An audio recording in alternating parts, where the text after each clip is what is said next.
Welcome to Morningstar. I'm Holly Black. With me is Laura Suter. She's a personal finance analyst at AJ Bell. Hello. Hi there. So we're talking all things ISAs this week at Morningstar.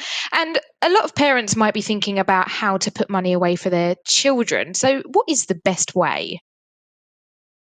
So if you're talking about ISAs, so the most tax efficient way, then there's a junior ISA for children, and you can now put up to £9,000 per child each tax year into it, which is obviously way above what most families will be able to put away for their kids.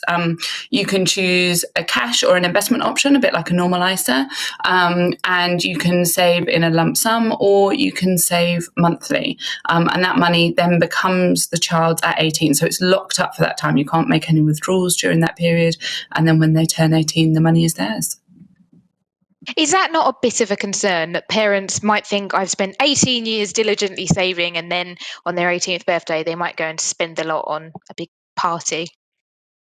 Yeah, that is one of the downsides of junior ISAs is that at 18, that money then becomes theirs. It gets transferred into an adult ISA, so a normal ISA. And if they wanted to, they could withdraw the entire sum and splurge it on a party or a holiday or something else. Now, obviously, most parents hope that they will have taught their kids responsibility and that they should spend their money wisely. But if you're saving when your child is a baby, you have no idea what they're going to be like by 18. And so for that reason, some parents choose not to save in a junior ISA, and they instead will put money aside for their child, but in their own ISA. Because the current adult ISA limit is £20,000 a year, that's a lot more than most average people will have to put away. So people will end up with spare of that allocation that they could then set money aside for their children. There's obviously some pros and cons to that. It's not ring fenced in the same way that a junior ISA is. So you'd have to keep a mental note almost of which investments were yours and which were your child's. You can access that money during the interim period until they turn 18, which has pros and cons, I guess. It means that you could end up dipping into your child's savings pot if you needed to, but it does also mean that you could use it for the child before they turn 18. So, for example, when they turn 17, if you wanted to buy them a car, you could use that money that you'd set aside for them before they reached 18.